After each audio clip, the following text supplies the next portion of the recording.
trial of the grasses. You think people know what the fuck that is? They have no idea. They're just like, oh, wow, what about the guy? I liked him. He was cool. Control group created. Yeah, Enjoy the character Ciri, especially based on Witcher 3, and I don't think a lot of does. people would have an issue with her having a big role in The Witcher 4. However, the fact that she's a Witcher is what's causing the controversy, because to many, it seems like it's violative of established lore. Now, I'm not some expert on Witcher-related lore, so correct me if I'm wrong about some things in the comments section, but it seems like very established lore that only men could be Witchers, that the task of going through the trial of the grasses is so physically brutal that a woman just physically could not make it through. That seems like that was a very established piece of lore, and a lot of people are saying that was my understanding as well. Now, I'm not a an expert in this kind of stuff, but that was also my understanding. Not true? Well, you can say it's not true, but think about it like this. If it's not true, then why do so many people think the exact same thing? There clearly had to have been a statement or something like that about this that gave people this impression. Yes, Commander, at once. Violating that lore. Now, in response to that, there's been a lot of discussions and interviews by people at CD Projekt Red and on the team for this game, trying to dispel some of those lore-related concerns. We can see the director here, Kalemba, as well as the CD Projekt Red franchise and lore designer, Kane Maher. If I'm pronouncing that right, we'll talk about him later in the video, but they say outright that these changes to Ciri's character will not come at the expense of the series canon, but will instead represent a natural evolution of her character. And they go on to clarify 100% that she has in fact successfully completed the trial of the grasses. So she is a Witcher the same way her predecessors were, and there's no like pseudo Witcher status that she has. Sure. She outright completed the trial. So now you have to say, well, did they violate established lore? And based on this, they're trying to say that they're not. And I don't really know. Like, this explanation really is lacking. And you think, why is this really an issue in the first place? And some of these concerns about the lore being switched around and rewritten to make this protagonist choice work. I think that Sapkowski wasn't happy about The Witcher 3 also. So, like, even this doesn't really set me off. He hated it, right? And so it's like, if the benchmark is him liking the game, then based off of that benchmark, the game Witcher 3 was bad. He hates the games. Yeah, the author's a dick. No, he's a massive dick. Yes, I think it's funny. Like, I'm not, like, offended by this. I don't dislike him. It's just funny to me. But, yeah, apparently, yeah, he's a huge asshole. This won't take long. Work has to do with the fact they're disregarding the original intent of the author who wrote this saga. And you can see this headline here. CD Projekt Red admits original author was not consulted on Ciri's Witcher role in Witcher 4. What a surprise. So they make it very clear in an interview here, the developer as well as this Weber individual from CD Projekt Red, that they did not consult the author about The Witcher 4 or this choice of Ciri as the latest Witcher. Yeah, so, again, this also is no problem if you contextualize it around the way that the author reacted to The Witcher 3. But, and this is like, again, in my opinion, it's like another time where like articles get written with like context omitted that ends up making it less problematic. So they're asked outright by this interviewer at Eurogamer, has he explicitly said yes, that this choice is absolutely fine and that she could make it through the trial of the grasses?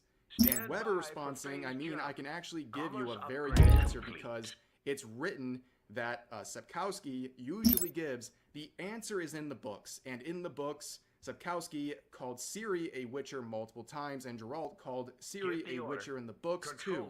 So I think that basically says what Sapkowski, the author, thinks about the topic. And I think that's a very lame answer.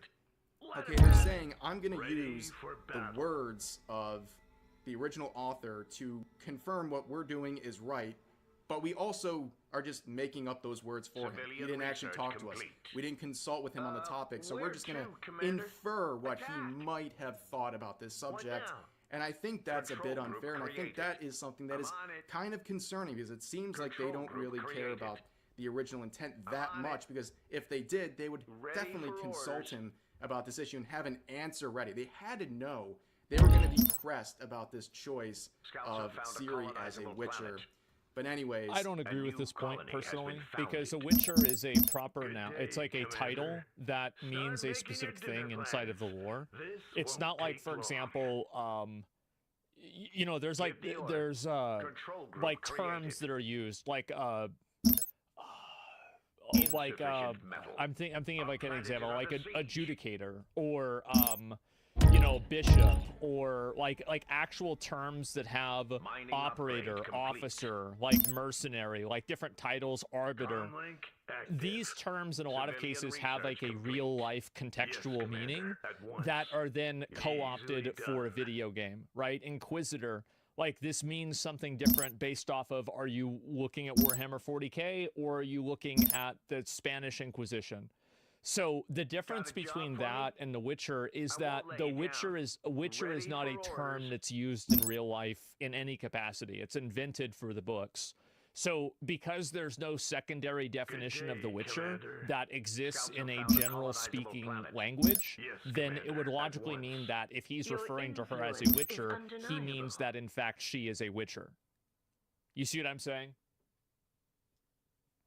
Like that's the logic that I use. They would also double down on this in other interviews as well, and we would see that individual once again, the lore designer and franchise designer at CD Projekt Red, Maher. He would confirm that same sort of thing, saying, you know, they were called a Witcher by the author, which again, people point out that she was often called a Witcher as sort of a like playful thing, and again, it's kind of like a lame way to justify this choice. But again, let's talk about this Maher individual. You can see they are, of course, the franchise and lore designer at CD Projekt Red. Now, they're having a bit of a hard time on Twitter today because of all of this related lore debate. People have been focusing on the lore designer, obviously, and they're starting to dig through his accounts, and it doesn't look great. Another person in the gaming industry who clearly has a disdain for gamers. Many such cases. So here's some of the tweets in this conversation, I guess implying that him and I think his wife will punch gamers together. Also, he is a journalist. Him and I think his wife will punch gamers together. How does this keep happening? How do people that actively hate their own audience keep getting jobs making content for this audience? Why does it, I don't understand this. Scouts have found a colonizable planet. Yeah, it's so fucking weird, man. That, like, because I feel like there are so many of these cases where the people that are making these games have this, like, fucking, what's the word for it? They have, like, this resentment towards people that play the games. Comlink active. Yeah, they hate their own customers. How do people keep getting hired like this? It's unbelievable. As soon as they vocalize this in public, they should be fired, in my opinion. I don't know. I think you'd probably need a few more points on the graph for me. But, like, this definitely is a point on the graph. It's crazy. You've made a wise acquisition. Together. Also, he is a journalist from The Gamer, which is known... Okay. Civilian research complete. Now everything makes sense. Here we go. For a lot of slop of course. articles and is constantly ridiculed by gamers for not being a good news source on the related subjects. On top of that, there's this conversation where he says gamers are already bad enough in response to a... I say this a lot, but games receiving mixed reviews is a good thing. I don't think we need to snipe at each other because some people thought a game was better or worse than we did. That's not clever, it's petty, and never comes across well or is helpful in any way. That's fine. Exactly, the gamers are bad enough. Yeah, it's just like, it's really weird to me to see this because it's almost like the people that work in this industry view their customers as some form of, like, unwashed, like, masses that are only worthy of being talked down to and patronized. And I don't really understand, like, how do you get a like, you know, it's like if you're a vegan, I would say don't get a job at a steakhouse. Well, if you're a gamer, if you hate gamers, then why would you join an industry that caters to them? It doesn't make any sense. Yeah, it's just weird. It's a Trojan horse? I guess so. Blaming the consumers is bad business? Well, this isn't even really blaming the consumers. This is having like a free-floating hostility and negative feeling towards the towards your customers. I don't see how this is beneficial in any way to anyone. Yeah, because they're political activists, a culture war? I don't know. I mean, I just feel like if you look at it at a base value, it just seems so ridiculous. Deleted post, but this one's really telling. It says, here we go. If you're an adult who loses their mind to the concept of pronouns, which everyone, everywhere, throughout all of history has used every single day, there is something wrong with your life, but it's not what you think it is. The wokes aren't out to get you. You're just a clown. I honestly feel sad when I see people who have very clearly... I don't agree with this, because it's always that people are... This is the issue. It's that they introduce pronouns into the game, and then the people who are unreasonable are the people who don't like it. So it's like, if it's really not such a big deal, then why did you put it into the game in the first place? It's gaslighting. So like, and if you want to have a conversation about like whether they should be in the game or not, then that's different. But you can't make an appeal to triviality when you're the one who programmed it and coded it into the game. It's clearly not trivial to you. That's why you put it in. It's just like, it's amazing to see such like a just like a thoughtless argument being used. It's not about the programs, it's the compelling people to act in a certain way. Well, that's the thing, right? Is that the idea is that in order to create a... I think the reason why people don't like pronouns is because it creates a soft expectation of compelled speech. Because now everybody has to assert what their pronouns is if other people are doing it, right? Remember like the AOC thing where she was like apologizing for not having pronouns in her bio? I think that's a really great example of it. So this is the reason why people don't like pronouns. And also another reason why people don't like pronouns is very simple, because most people, I would say like 80-90% of people think that there's two genders and that's it. And so why would you need a pronoun when there's only two of them? It's just that simple. Yes, Commander. So that's really also another big reason. 99%? I don't know about in the West. I have no idea. They lost the ability to think because they have been swallowed whole by some insane, inane grift. It is absurd that people can be so far gone that they will publicly go berserk at the sight of the word they, or even just pronoun. Well, you put it in the game, so it matters a lot to you. I mean, I don't see how... I don't understand the logic. Like, what takes more work, writing a tweet or programming something into the game? Like, obviously, programming something into the game takes a lot more work. So, like, how is it that these people are unreasonable and crazy when... Yeah, it's an overstretch. Yeah, exactly, right?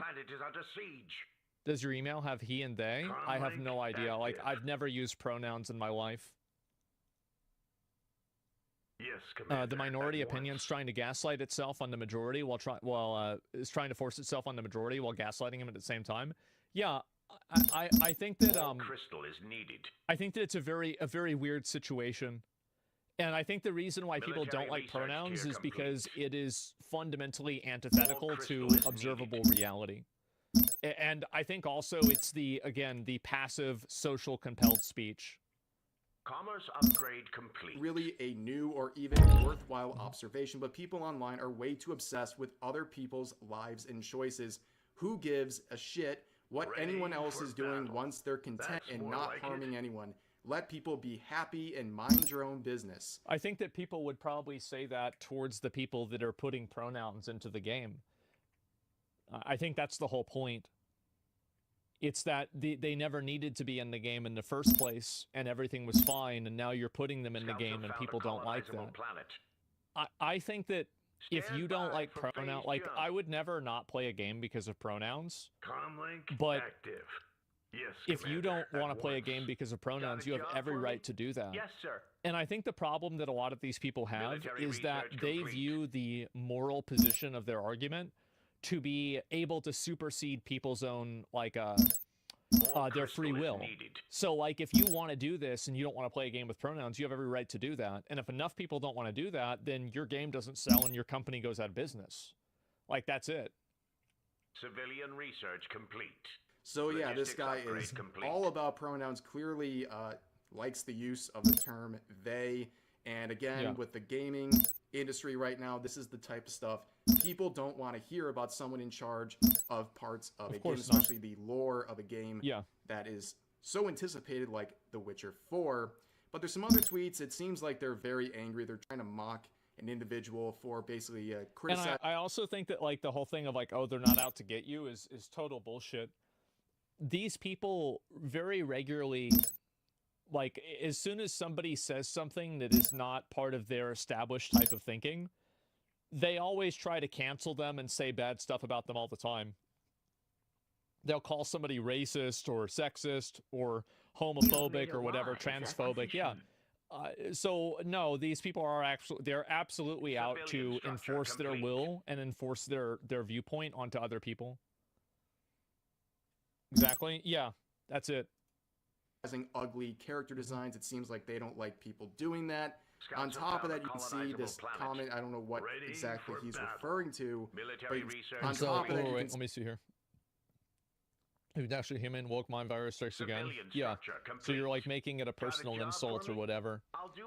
And this is the problem, is that, and you see this a lot with these types of people, is that when you actually ever question their narratives or question what they say, they'll just immediately result to these like weird personal insults and not even discuss what the topic is. Criticizing ugly character designs. It seems like they don't like people doing that. On top of that, you can see this comment. I don't know what exactly he's referring to, but you can see 2 years ago, he said the worst thing about this is when it's also done in bad faith. Not only will YouTubers monetize your work, they'll do it while talking about how wrong and stupid you are in front of millions. Strong anti-woke audience. How is this considered acceptable is beyond me. Well, this is it. And so these people are always in favor of restrictions on speech. Yeah, they want to tell you. Yeah, I wonder if this is a video that I did, right? It very much could have been. So yeah, freedom of speech, the guy's wrong. Yeah, exactly. And so this is what it comes down to. They're always pro-censorship because they know that their ideas and their viewpoints can't exist. Discussing a topic needs intelligence. Well, people like this, unless they're the ones restricted, exactly. I wonder if he blocked you? Probably. I don't know. So clearly they have an issue with YouTubers, which, if it wasn't already confirmed... Well, the reason why they have an issue with YouTubers is because they can't control them. They can control games media, but they can't control people on YouTube. And because those people are, like, just outside of that sphere of influence. So that's why they don't like YouTube content creators. It's because the YouTube content creators are not accountable. That's more like it. There it is, because journalists absolutely hate YouTubers with a burning passion.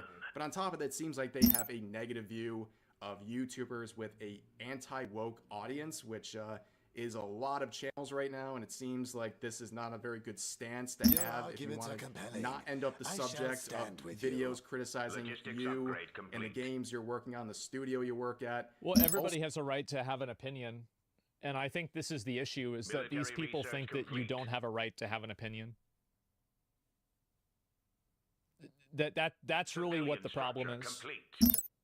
Is that they don't want you to have an opinion, and they want to tell you what your opinion is. So you'll see Veridark here. Thank you for doing the good work, some honest work here. Finding their interactions with Alyssa Mercante. So basically you'll play right here. She's just scrolling through with the @ of Alyssa Mercante, former Kotaku editor, of course, and they're regularly interacting with her posts for years. Yeah, absolutely glazing her, 100%. And yeah, these people, all of them are part of the same ideological group. Yeah, these people are just a poison. Wherever they go, they just make it worse. That's it. They've been allowed to get away with it for so long, it's going to take a while for things to change. Well, here's really the issue. It's that a lot of these people... I think if enough people complain about it, it will go away. Because at a certain point, like, all of the companies that are doing these things, they don't really care about any of these social issues at all. They're just trying to go where they think the most people are. So if you can make them think that this isn't the right way to go, then they'll go somewhere else. Studios are full of people like him? Yeah, but the studios are being run by people that are not like him. Commander. Comlink active. And honestly, Give the if order. you're the kind of person who's Civilian regularly structure interacting with complete. someone like Alyssa Mercante and do you're in my the best. gaming industry, that is Yes, a sir. really Good bad day, look. Let's just be Commander. honest about that. Yeah. On top of that, let's see here that this isn't do the my first best. time that we've had someone at CD Projekt Red lashing out. In fact, it's not the second time. It's not even the third time. It's happened multiple times. And only a Civilian few weeks structure ago, complete. the I'm on CD it. Projekt Red Attack. senior experienced designer was mocking a fan who was worried about DEI-related concerns. This was the initial interaction. IGN posting this Witcher 4 preview here, where this individual said, "I'm not excited over it, and the Witcher series is one of my favorite game series. CD Projekt Red is too deep Our into shields are DEI, down, Commander. ESG bullshit," where this Civilian person goes, structure complete. The hand over laughing mouth emoji and a clown. clown Yeah. emoji. So this person at CD Projekt Red, Civilian at the structure very least, complete. calling this person a clown for pointing out DEI concerns. And based on how you Military interpret research complete. this emoji here, you might... I mean, it's obvious he's calling him a structure clown, complete. right? I mean, obviously is. That's fine, right? But Scouts have found a colonizable if there's planet. too many clowns, Mining you've got to upgrade realize complete. maybe it's worth building a circus. That's the issue. It's that, yes, you might disagree with these people or whatever, definitely, sure. But the problem is if there's too many of them, uh-oh, you've got a problem. Yeah, I'm sorry, but people will still buy it. I think that, I mean, if you want my honest opinion, I think that the Civilian entire research controversy complete. with The Witcher 4 is overblown. I think it's totally overblown, but this is like a separate problem from the actual game itself. Ready for So like the battle. game having Ciri as a main protagonist, I don't really think matters a whole lot. I don't really care about that. But I think the issue is more that like it's like an ongoing pattern that I think has been happening for like a few years now, where you have game developers and people that work in the games industry that actively resent their fans and actively talk shit about their fans. And I think that you're seeing the result of that in games that are Looking coming for out something. in order to spite this audience of people, and those games are failing. So I think that's really what the big difference is. I'm already there. see this as telling her to shut up, where she interacts by saying, "Wow, that's so very professional of you. You know I'm a customer and more than that, a fan of the Witcher series, and you're a senior experienced designer at CD Projekt Red. Are you sexist too?" Telling a woman to shut up and calling her a clown, and then he says immediate allegations, along with misinterpreting. Just wow. So dismissing anything. I mean, if you call somebody a clown, it's obviously an insult. What are we even talking about? Found a colonizable It's planet. like I mean, Looking it's for you can something? say that, like, that's I'll fine, find a way. but like, how are you gonna, Good like, day, it's the Commander. intellectual dishonesty of this is Exotic always resources crazy. have been located by our survey teams. he was saying Yeah. once Exotic again, resources and I have went been back What are to we find talking this about? interaction, by the way, and it Exotic appears that resources have been this located by designer our survey teams. is suspended. His Exotic account is resources gone. have been located by our survey teams. Civilian research complete. It's probably better for him. A new colony has been Yeah. founded. Wow. And it's only been a couple weeks Based. since this interaction happened, so that's really weird. I have wonder not what he seen did. many professional people from the industry get their Twitter accounts suspended, so he Yeah. must have been saying some stuff or It's doing like if something. you get banned on research Twitter, you complete. have to do something really bad. Like, that's crazy. Data wise Then I don't know. acquisition. But his account is gone. And now let's just Ready turn for to CD battle. Projekt Red. Yes, Commander. In at general, once. okay?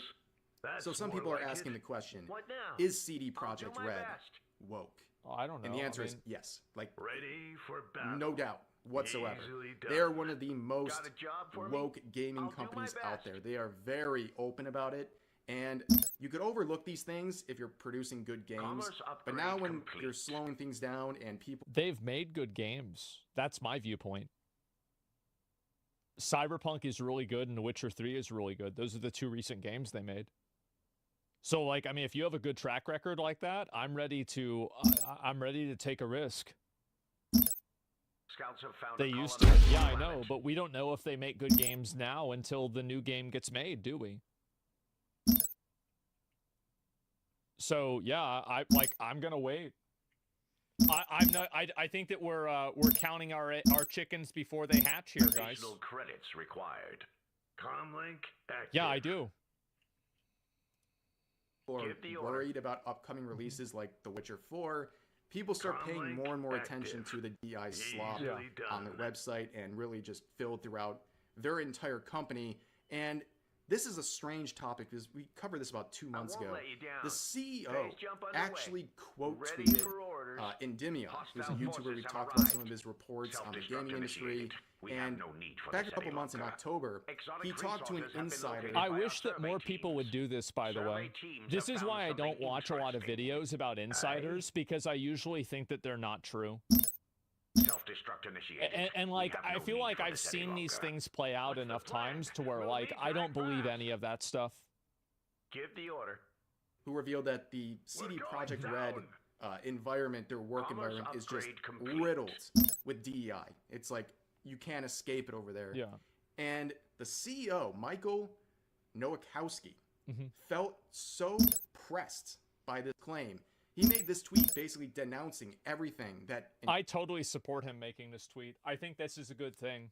I want to have direct and honest communication with people like this, where they just simply look at a topic and react to it immediately. It's a lie, though? Okay. Endymion was reporting on saying, seems we live in times where anyone can record complete nonsense and make a story out of it. CDPR, talent leaving, we have the lowest rotation of people in recent years. DI-driven recruitment, we hire based on merit and talent alone, just as we make games driven by artistic vision alone. So yes, this whole claim that there's merit-based decisions and they do that even with their choice of how they make their games and their, no, and he is lying about this, by the way. He is. I've seen the videos. I know what they're going to show. These things, and people gobble this up. Yeah. So they saw him going after a YouTuber who's anti-woke, and people were cheering this on. They're like, "Wow, oh my God, yeah, go after that grifter. Yeah, prove those anti-woke people wrong." But these claims by the CEO were instantly challengeable. Like, I can't believe the gaslighting that this person tried to attack. This is why they don't do this. I mean, you go to their website, they have a whole page. In fact, they have multiple sections dedicated to diversity and inclusion. It's like one of the first things they want you to know about their company. And you talk about merit-based. They have programs where they outright state that being a woman in the company will help you advance faster. They also have a program, Girls in the Game, that is only open to women. Men are not allowed to. Girls in the game. Well, here's really, I mean, all you have to do is you just read this right here. We're committed to creating strong, immersive worlds that provide gamers high-quality entertainment, which is why we try to create realities that are credible and internally consistent. So, like, how are you going to say that you're doing it for creative reasons when you're listing out all of the ways that this ideology permeates your game? Like, it's just, yeah, I mean, it's just was lying, right? A program, Girls in the Game, that is only open to women. Men are not allowed to apply for this. So again, it's crazy to me that people have this, like, I really wish that guys took this more seriously. I think most guys don't really care a lot about this, but, they had this program since Witcher 2? Well, yeah, sure, but, like, it still means that what he said wasn't true then, right? Like, I don't know why guys put up with, like, these different systems like this that are just put out to advantage girls for no reason. Reverse the genders, is it okay? Well, of course it's not. Yeah, I mean, that's it. Exotic resources have been located by merit-based thing, very interesting. But there's more and more if you keep going across here. Yeah. And they have one of their pillars, one of their goals. And the first thing is strengthening the DEI culture at CD Projekt by, among others, fostering inclusive leadership. And that is also another thing they look in terms of their leadership positions, diversity. It's an actual thing that impacts whether or not you're getting a leadership role. How diverse you are. On top of that, they have diversity not just with their employees, but with their games as well. As they say here, we are making efforts to place in our games characters of different personalities, social classes, ethnic groups, and sexual preferences. So how do you go and say it doesn't affect the games? How do you do that? You literally are like... Oh, God. This is absolute insanity. I think we're close to the breaking point. People are so tired of this shit. Yes. We show the inequality that exists in the world, the diverse paths that people take, as well as various problems they must overcome. Yes, very wholesome Chungus. I'm sure gamers will go wild over such. And a lot of people, somebody in chat said, well, this isn't Cyberpunk 2077, and it's good. I think that that's a great point. That's a great counterpoint. But the issue is that it's also at their workplace. Like, I can't see a single reason why giving a person an advantage in a workplace because of an immutable characteristic like ethnicity or gender or sexual orientation is a good thing. Like, I think that, yeah, sure. You've got the full weight of a starbase at your disposal. Like with the games, it's goal. fine. Who cares? It made me almost shed a tear, ladies and gentlemen.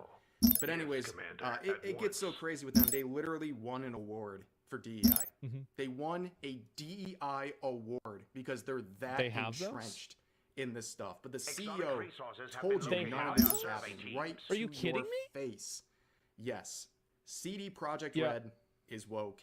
I don't think there's any debate about that. And everything going on with The Witcher 4 and some of these choices and some of the concerns about the lore being violated or not respected, and also some of the behavior of the people involved with that project, I think there's reason for concern. But we're just going to have to wait and see what happens with The Witcher 4. It's going to be a game that's highly anticipated no matter what. But there seems to be some rolling momentum about criticism being lodged towards not only that game, but CD Projekt Red. I think it's just a buildup of resentment. It's a buildup of resentment, and it's people that are seeing red anytime that they see any sort of like a female character that's expressed in a story. I think that's what happens the most. We'll see what happens. Yeah, like I'm still reserving judgment myself personally until I see real gameplay, because I think that CD Projekt Red has earned that they've earned that goodwill, because I think they've made good games. But in terms of the way that their studios run, I can't imagine any sort of a good justification for giving people a priority based off of an immutable characteristic. It's just bad no matter how you look at it. They changed the engine though. Yeah, but there's Unreal, like, for example, Black Myth Wukong runs on Unreal 5, and I think it's a great game. So, like, if you want to tell me, like Witcher 4 is going to be bad because it's on Unreal, like, that's not really a good argument to me.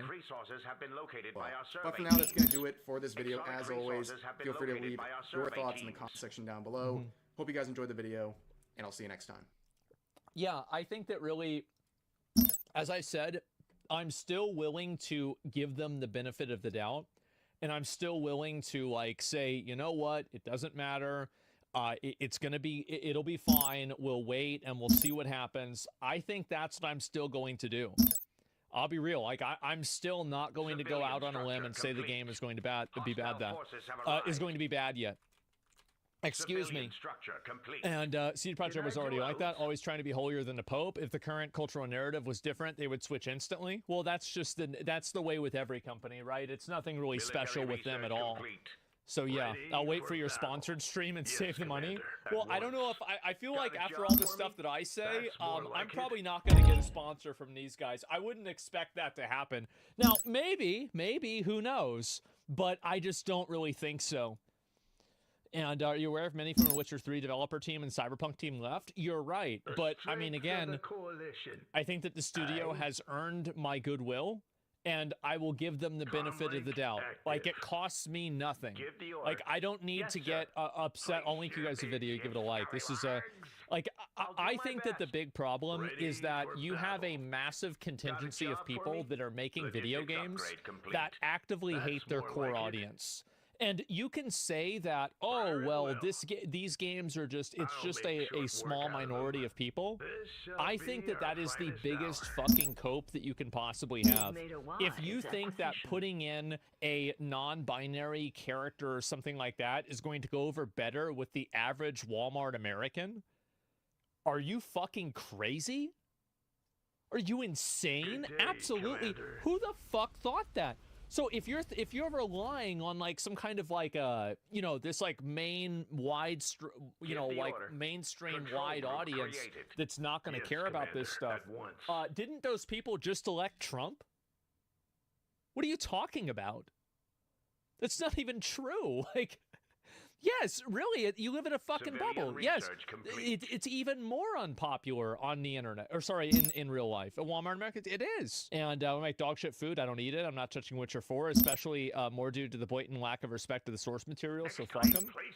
Again, I as somebody who never finished the game, I could give less of a fuck about that. But I do hope that it's good, man. I'm a Costco guy. Okay, all right. Let's not get started with that. So yeah. Deciding the future of a game way before anybody spends the decent amount of money of time with it has to stop. It's a bad cultural trend. I disagree. Because if people don't like where a game is going, it's like the guy that's like, why are you shitting on my plate? And then the guy says, how do you know it's shit? It's not even out yet.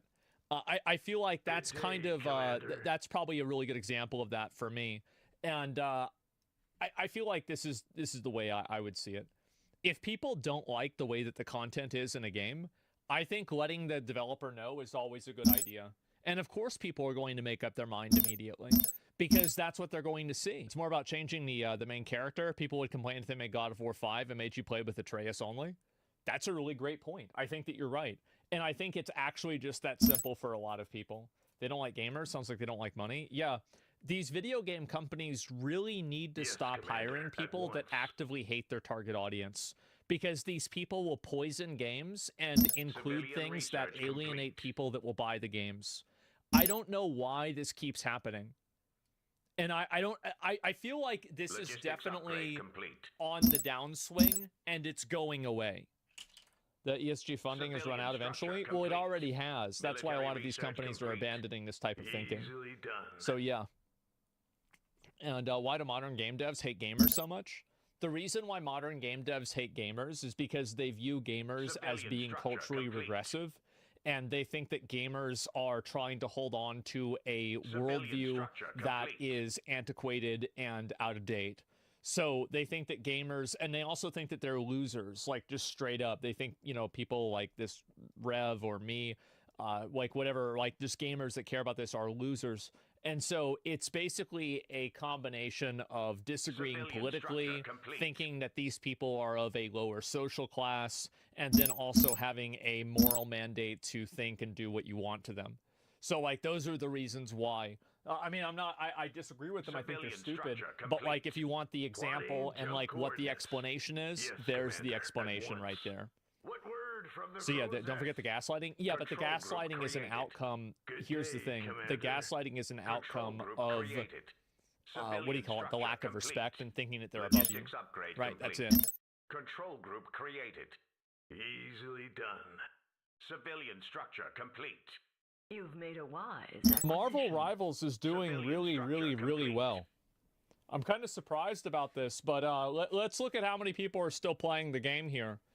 I'll go ahead and take a look at it. Where the fuck is it? It's still on the top? Yeah, there we go.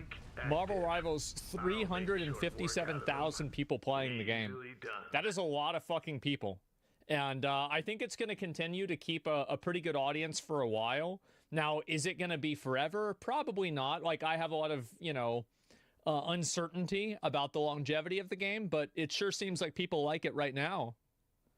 Overwatch could never. It's bad. We've all heard it said that hero shooters are a declining, oversaturated genre, and we know that there's a sizable graveyard. We just saw Concord die, but of course, that's an assessment. Nobody says that except for gaming journalists trying to make excuses for why Concord was shit so they can rationalize giving it good reviews. Hero shooters are not dead. Deadlock proved that they weren't dead. I mean, like, what are we even talking about? Absolute total bullshit. Complete bullshit.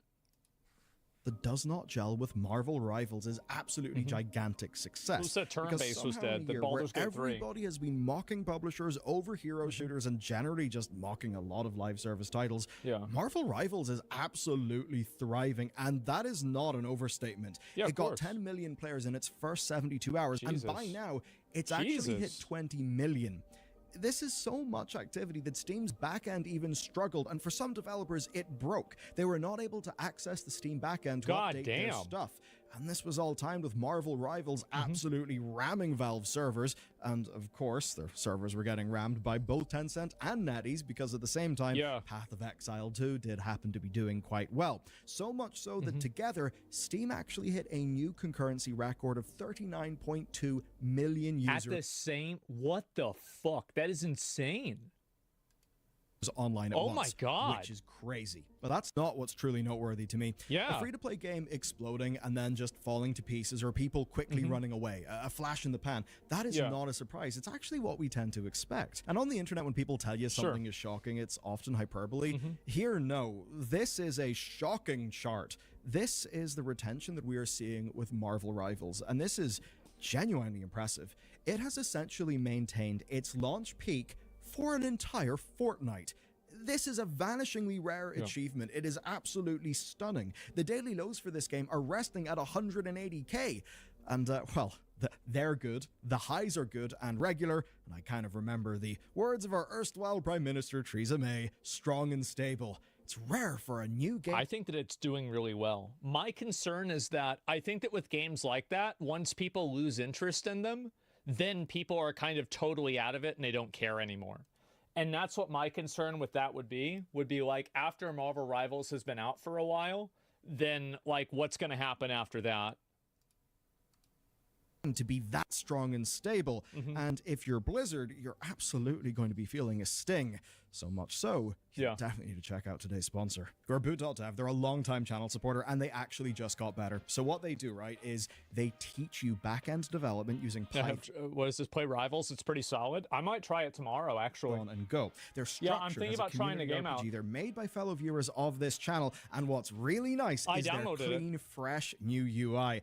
And it's so good because in the world of just modern, soulless designs, they're actually leaning into RPG. I love it. It's so nice and rich. And on top of that, they've got another awesome feature called Spellbook that they just shipped, and it is so cool. So as you're progressing through lessons, right, you unlock new Spellbook pages, and these are all like fully searchable. They're full of concept explainers, documentation, code examples, and you can bring it up with just the hit of a hotkey, and that's all unlocked in line with your I hear they progress, pay well for sponsorship. which is really I don't powerful know. for learning.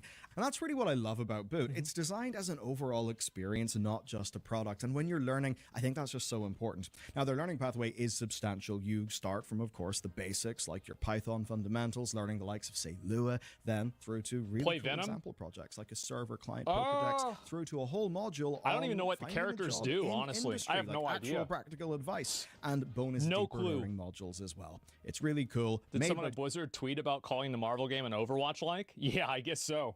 Two brothers, you can tell that the whole thing is made with so much heart because, big corporations just can't really do it like that. With my link, you get 25% off your purchase, so I'd go for annual. That's how you save the most money, and of course, if it's not for you, they have a no questions asked 30-day refund, and of course, you can actually browse their materials and their demos for free. So what the hell's going on here? Marvel Rivals is a free-to-play just like Overwatch, but that's not really an even comparison because of price anchoring.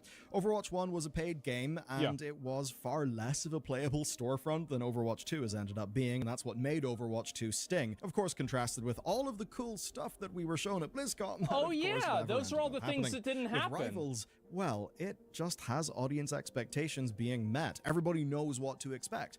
I mean, for an extreme example, on this very channel, we caught a lot of flack for being harsh on the Delta Force microtransactions. To us, they were pretty damn bad microtransactions. That's why we criticized them pretty damn heavy in that video. But clearly, a lot of people didn't care at all, really. And I imagine it's because it was a free-to-play game, and it basically met their expectations. Here, then, people don't really care about free-to-play games having high microtransactions. I think with Overwatch, it's a little bit different because people that bought Overwatch 1, the game was one way and then it got changed to something else.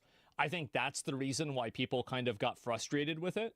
But in a general sense, I don't think that people care about microtransactions for cosmetics. Yeah, they open my boxes. Right, exactly. Yeah, they're force migrated. So, like, if Overwatch 1 and 2 was the same as, like, I don't know, maybe like PoE 1 and 2, you probably would have seen less negativity. Rivals is made by NetEase Games. They're a group who absolutely know how to retain players based on the countless large-scale free-to-play live service titles that they run, many of which are, of course, are on mobile, and, well, they have many investments in so many other games as well. Now, brand-wise, this has got Marvel, but it's got a flavor of Marvel that, at least from my outsider's perspective, doesn't seem tarnished by MCU fatigue. I mean, looking at the game, they're clearly leaning and I think this is also another reason why it kind of did well, is because it didn't really try to copy the MCU. They kind of did like their own version of the characters. I think it looked like Wolverine is very, very different. Whereas, like, some of them, they're like a little bit closer. Actually cool. Their designs shine. It is the opposite of Concord. Yeah. Concord's a game that did have a few banging bits of concept art, but my God. Well, if you just look at the visuals, this is the problem that I think a lot of people don't really pay attention to a lot. If you look at this right here, this looks like trash. It looks really bad. And I think that that's one of the things more development studios need to realize, is that these like really bright, hyper-saturated colors are really off-putting for many people. And also, like, the characters aren't hot. Like, you're not going to see cosplay girls cosplaying anything from Concord. That's another huge issue. Like, there's no reason to have characters that people don't like. Why would somebody want to play a hero? Why would you want to play a hero shooter when you don't want to be any of the heroes? Where's the logic there? It doesn't exist.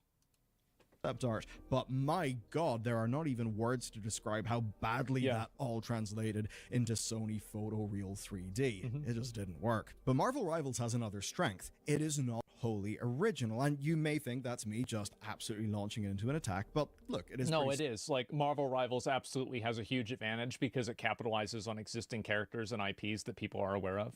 This is an objective fact. Like, I can't see not thinking this way. Similar to Overwatch, but that's not really the main point. One person who did try to make a point in this, though, was Mike Ybarra, our dearly departed Blizzard president, who is still out there hunting down some tasty high-growth opportunities. He launched a rather infamous... Now he's doing, he's doing, like, gambling stuff. I mean, like, what the fuck? Tweet. I'm just going to read it out for you. And, hey, you got to get it here because he deleted the original. Quote, looks like Overwatch Marvel rival ships tomorrow. I mean, even the character name, Widowmaker and Overwatch versus Black Widow and Marvel Rivals, lol. NetEase Tencent, all the same. Oh, Mike. Mike kind of... What do you say? Right? I mean, what do you say? No way he's serious? I don't know. What a dumbass? Yeah. At a point buried through the stupidity, but the tweet absolutely is just him literally saying that Black Widow, a character introduced in the year 1964, was a Widowmaker knockoff, which is not true. You could maybe say his actual point, though, is the character kits. In a way, it makes the point he was trying to make, but it also shows why people are resonating with this game. Well, I wonder what people would say if you said the same thing about, like, Team Fortress 2 and Overwatch have similarities. I mean, like, Warcraft took things from Warhammer. What are we talking about? It's just like, it's such a ridiculous thing to say.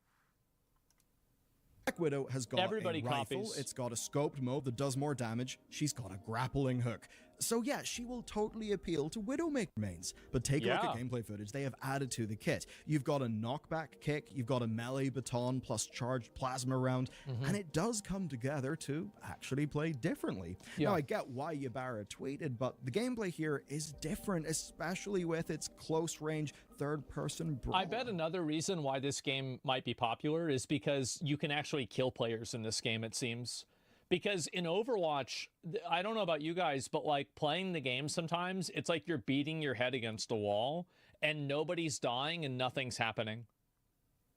You can't? Yeah, and this is the reason why I think Retail WoW PvP died. It's because basically they increased the time to kill so massively. So it's like, I remember when I was playing, this is like outdated, but like back then it was like you either die instantaneously or not at all. That's going on. And that's the point. Rivals does not just copy, but I don't know. generally speaking, I haven't played this iterates. before. It just seems now, that way there's to me. always going to be genre crossover. Maybe I'm going to take a look at, say, Paladins from Hi-Rez, but Marvel Rivals is different. Like Overwatch, it's got the split between tank, DPS, and support, and many of the 33 launch heroes do have direct crossovers, some that are absolutely leaned into. I mean, Black Widow probably doesn't need to be a sniper, and she'll definitely be like that to appeal to the Widowmaker mains. And some of them are inherent, like Hawkeye and Hanzo, who are both bow users, or Symmetra and Doctor Strange, who both use portals. But the thing that matters is that Rivals gets to cook with almost 70 years of inspiration and a wealth of real-world player experience from other hero shooters, and that means what we've got is a slick game that is... I mean, this game looks pretty good. I mean, I'd have to really sit down and play it to know for sure, but from what I'm looking at here, it actually looks pretty high quality. Am I the only one that looks that gameplay looks so bad? I can see why you think that, but after playing Monster Hunter and like even Dragon Age Veilguard, sometimes the way a game looks like it plays isn't the way that it plays. Iteration rather than a clone. Because that I is thought the the point same that thing. Ybarra's absolutely dunked on tweet missed. And I think it's why this is a game that is actually surprising and delighting people. It has iterated and brought its formula forward. And in a way, it's done that against traditional wisdom that would say that hero shooters on the downtrend, that there's MCU fatigue, and that the track record with hero games is actually pretty damn bad. When we think hero game, we're all just going to think of PlayStation Spider-Man, but that's because we've forgotten the massive graveyard of dead games, and even like the Marvel Superman graveyard, 64, which will of course have Square Enix's Avengers in it. Well, that's because the game was very garbage. much the lol cow of its here. Like, this is the main reason. It's just a garbage game. Also, like, Marvel Rivals does, like, all of their characters are they're visually appealing. And I think this is a huge thing that a lot of people discount and they don't take seriously. But if you have a game that doesn't have visually appealing characters, that is a massive amount of marketing that you're just totally losing out on. Like for example, like Emeru did like this one cosplay of a Marvel Rivals character, and like the post got like, I don't know, it was like 10 million views or something like that. It was massively fucking popular. And so you have people that want to that will effectively advertise your game just simply because it's a good game and because people like the characters. The Luna Snow, I think that's what it was. Yeah, exactly. And so if you don't have that in your game, you have to ask yourself why. Why would you not have that in your game? But even good games that have got like big popular Marvel superheroes have failed to meet financial expectations. We've got two examples of this. One is Guardians of the Galaxy and the other is Firaxis's Midnight Suns. And the thing is, those were both really good, well-reviewed games that just didn't sell. And then, of course, there's the now rather end-of-life Suicide Squad Kill the Justice League. Before that, there's Gotham Knights. So it's not been a good time. By comparison, though, Marvel Rivals has got half of the internet standing Jeff the Bloody Landshark, who I didn't even know existed, and it turns out has only existed since 2019. So this is not a case of put heroes in it that people know and suddenly everyone will start playing. No, what they've done... It helps. It definitely helps. Like, having established IP that people understand is a huge bonus and a massive thing. It absolutely is. I can't imagine not thinking that. Of course it is. They've nailed the basics. They have carefully chosen some deep pools. They've chosen things that everybody knows, and they've executed it all to an extremely high standard. The mechanical diversity of this game, especially considering that it's only just launched, is absolutely insane. And that's a large part of why people will play it over Overwatch. One team can have, let's see, a teleporting ninja fight, multiple flight-based characters, web swingers, and where the web swinging actually feels good. If you've got Rocket and Groot, then you actually get an entirely new ability and game-wide mechanic on top of your existing set.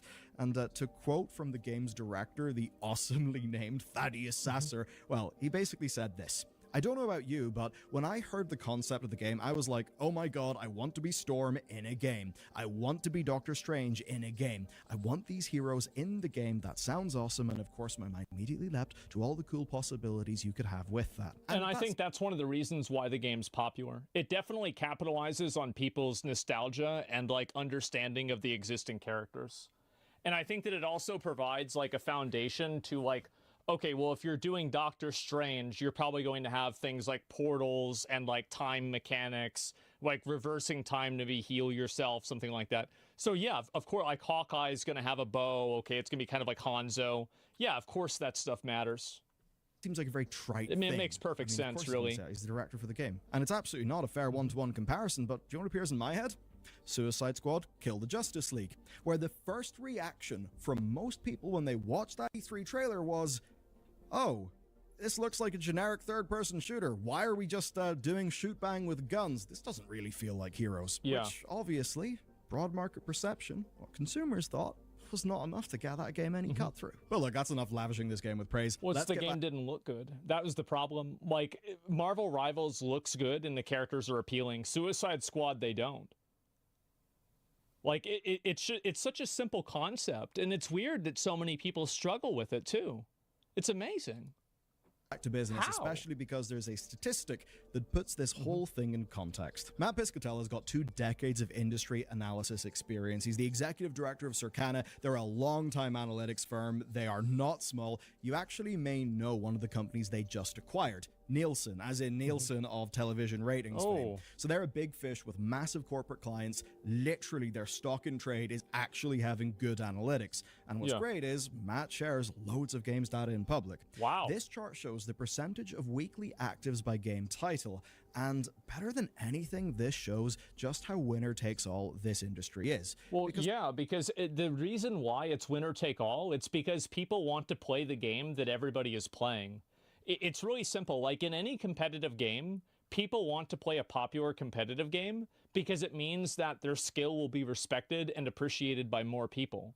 That's why you have, whenever a game loses popularity, its competitive scene generally dies.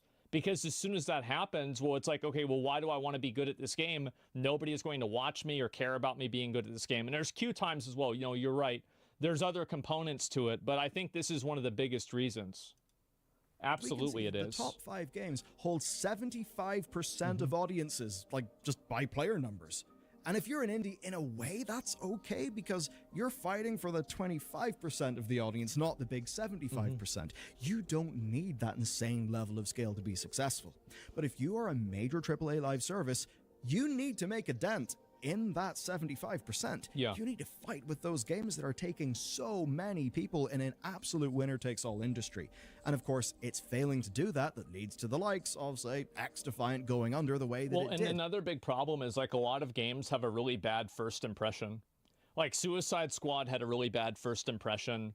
I think, like, Concord had a really bad first impression. And the issue is that a first impression with a game is, like, extremely important. So if as soon as it comes out, there's a lot of people complaining about it and saying it's bad, that's going to affect the game in a very massive long-term way. And I think that's why it happens constantly. And second impression and third, Suicide Squad's impressively bad. Well, what I mean is, like, so if you see a game and it's immediately unappealing, there are a lot of people that are like, wait a minute, okay, it's bad. I'm not going to think about it anymore. And I think another big component to that is that when people are thinking about, like, investing a lot of time into something, or actually, well, it's not even really that. It's that people don't like to change their mind. And this is another really big important thing. Most average people do not like changing their mind. They hate the idea of the fact that they were wrong. And people view changing your mind as admitting that you were wrong.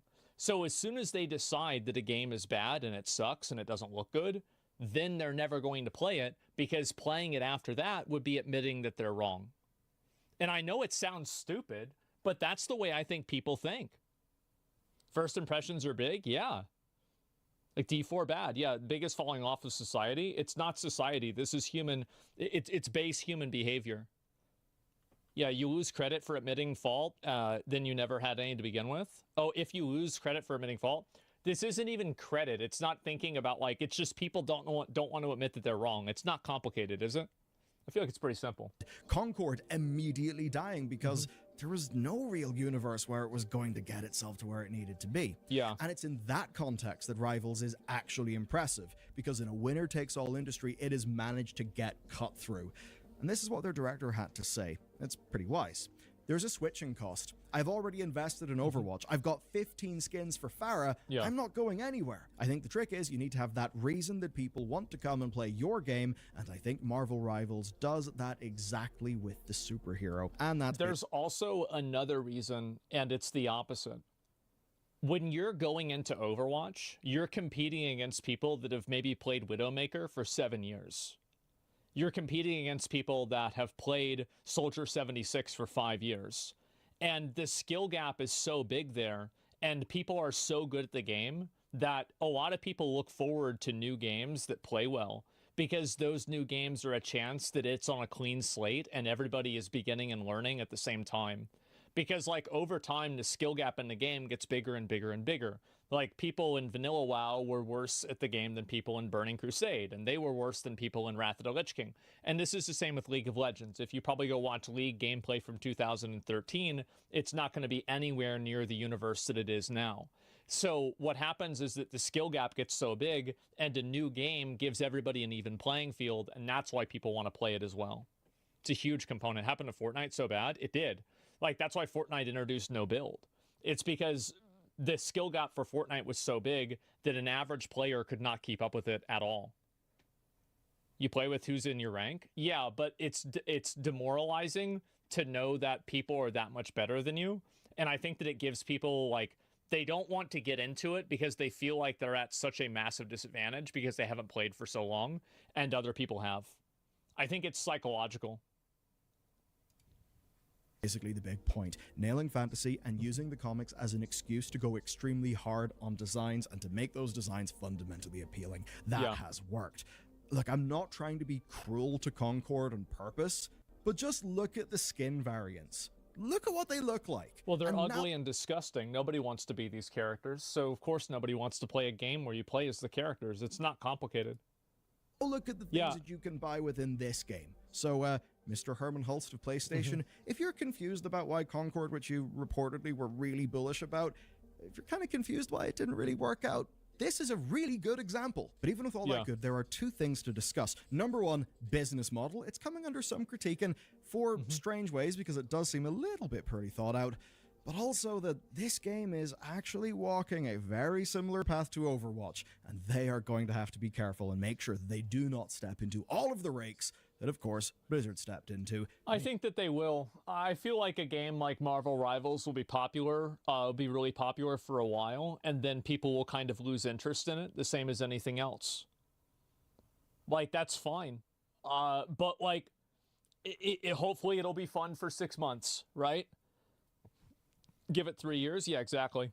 The Blizzard hit themselves in the face. Monetization first, and I'd say that it's mixed, though fundamentally it does have something that Overwatch does not have in that it is a third-person game. Now, if you look at Counter-Strike, I mean, obviously it's guns and knives because those are the most tangible and visible things.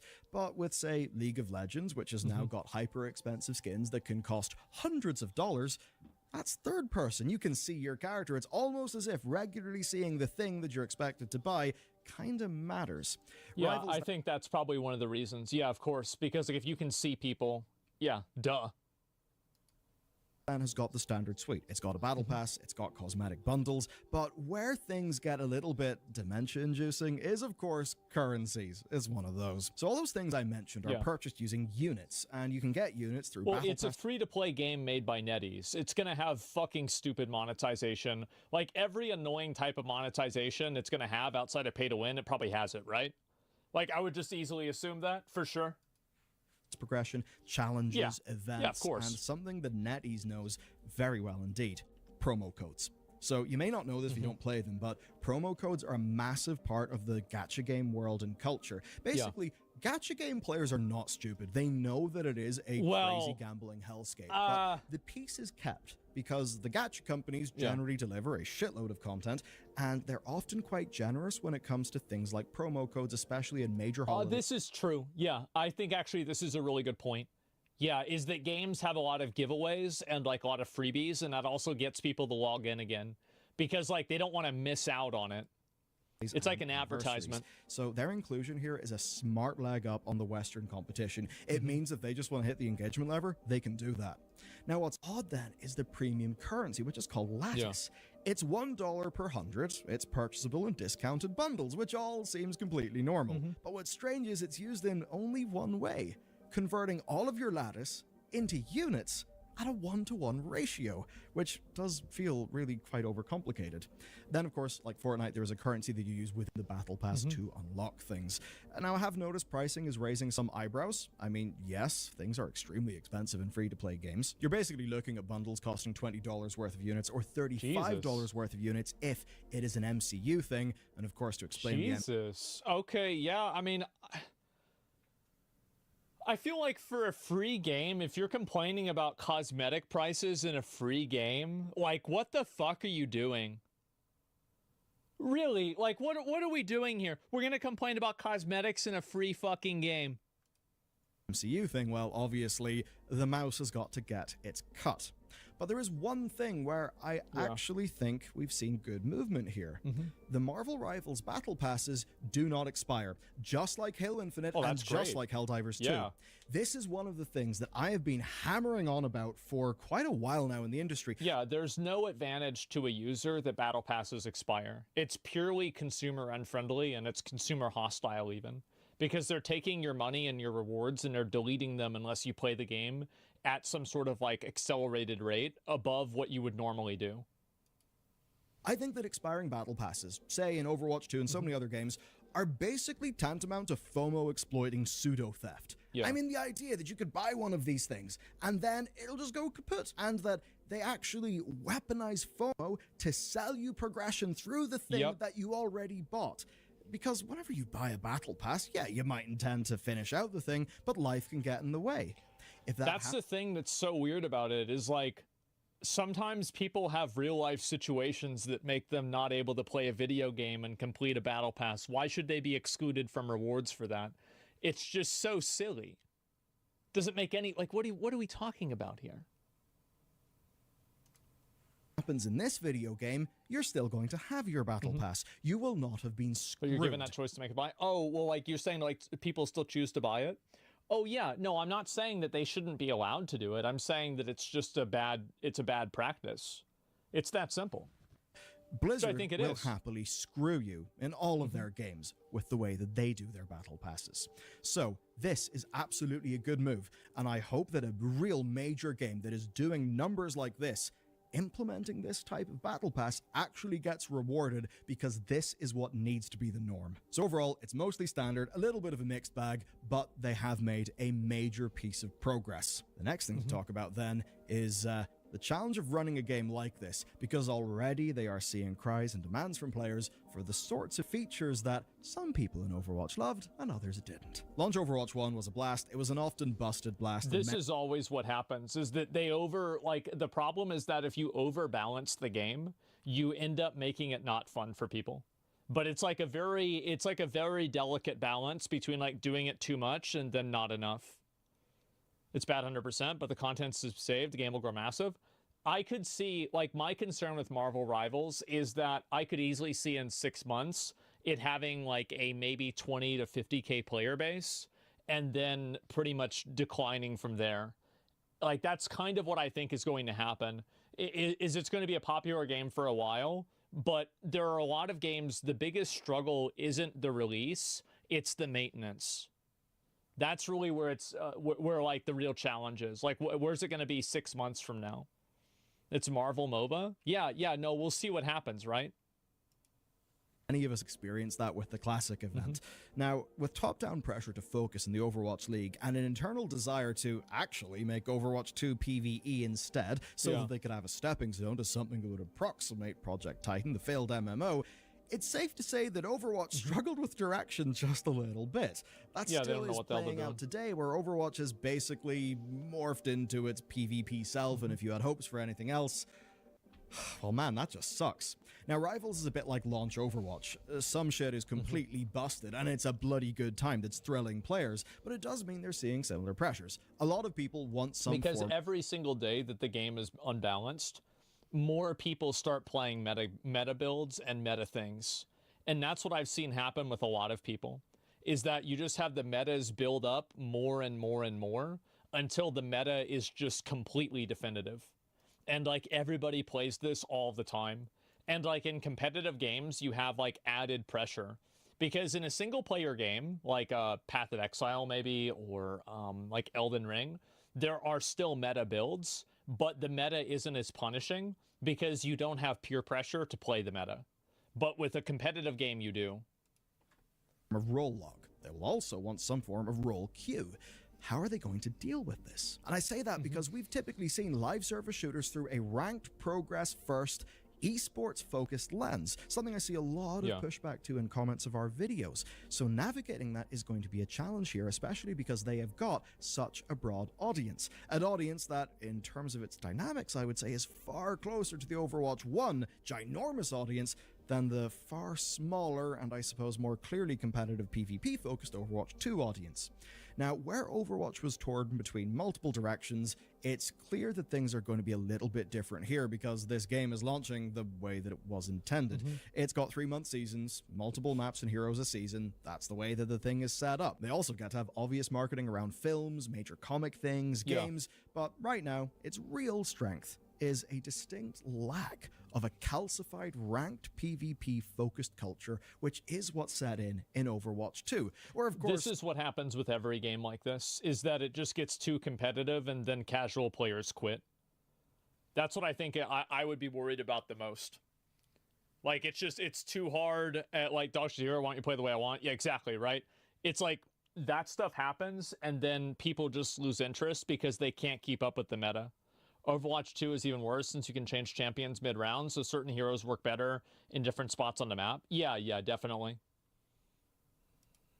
Sweats kill games. Within that culture don't agree with each other on what direction the game should go in. And what that essentially means to me is that in terms of gameplay, this is the inheritor to Overwatch 1's crown. Now, from a world-building perspective, it is not an inheritor to Overwatch 1. And that is the thing that's tragic about Overwatch 1. So many people fell in love with the world, only to be profoundly let down, where the Overwatch world has basically just turned into an excuse to have branded crossover events. We live in hell. But at least if you like that gameplay, you've now got a game that seems catered to you. And NetEase's challenge then is avoiding the mistakes of Blizzard.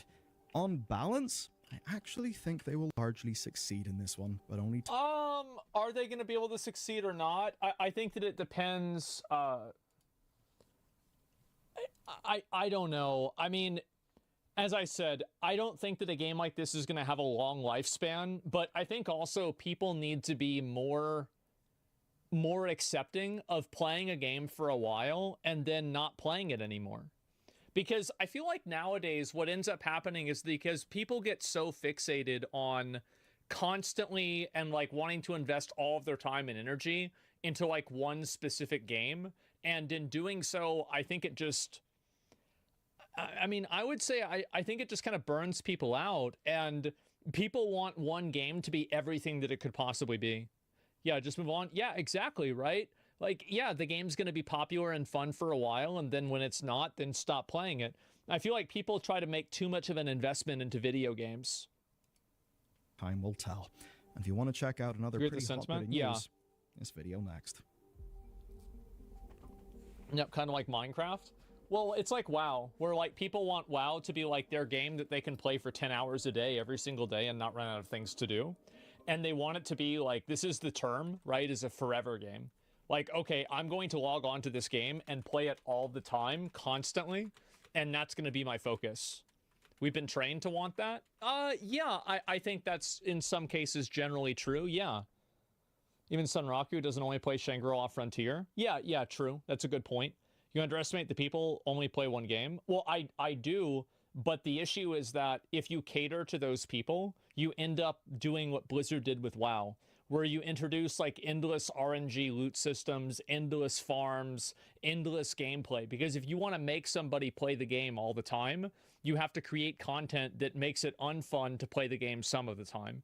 And that's what happened with Shadowlands, and that's what happened with Legion and BFA too. So I haven't really played the game like recently, so I'm not sure really what it is now, but that's basically what the problem is.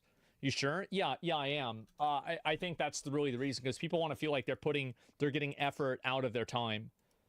Release will not do a Blizzard and keep a zombie like WoW. I don't know. Like, this is what my plan is. I think I'm going to play this game tomorrow. I think I'm going to play more. I'm going to play and try out Marvel Rivals and see what the game is like. Yeah. I've already downloaded it. Where is it? It's somewhere here. Yeah, there we go. It's right there. So yeah, I'm going to play it and see what happens.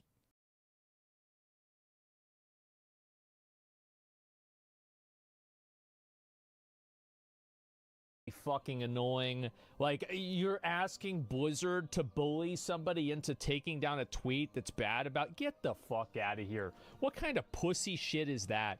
I just, like... I mean, I get if the guy is, like, fucking, like, doxing you, like, harassing your family, like, calling you, like, this is, like, an ongoing harassment campaign. But, like, these are a few tweets, man.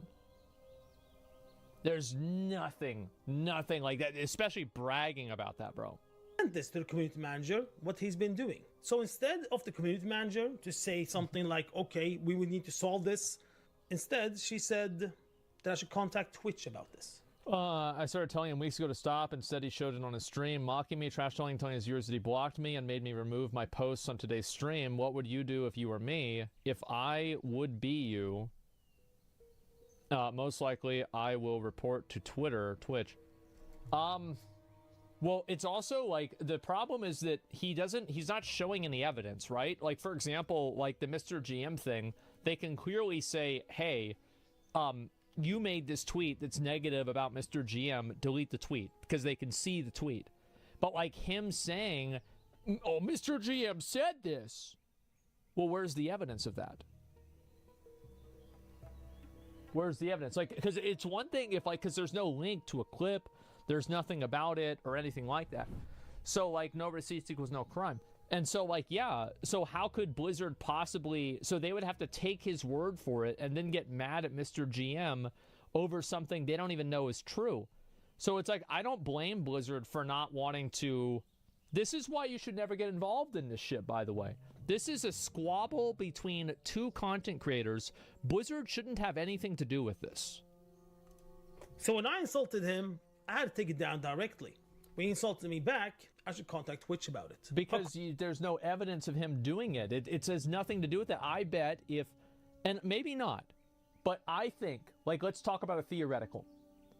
If Mr. GM was shit-talking Moody on his stream, and Blizzard didn't tell him to stop, while they tried to tell this guy to take down his tweet, that is a massive fucking double standard. And again, they shouldn't have been involved with it at all. According to the community. This is the dumbest shit I've seen in a while. I know, that's why it deserves my full attention. All right. It was also around this time where I published on WoW partner Discord that people should respect other people's research and content creation and stop taking grant of them and using them. And if you are, you should at least refer. And instead of trying to climb over each other, we should hold hands and help each other out. I didn't mention climb over each other. We should hold hands. A content creator creates content, not steals content. I'm holding back a lot of my content because of this, and I'm very tired of it. I haven't posted content for the last few days because I'm waiting for some post about it to finish, so my content doesn't get stolen. It is so wrong and unhealthy to live like this.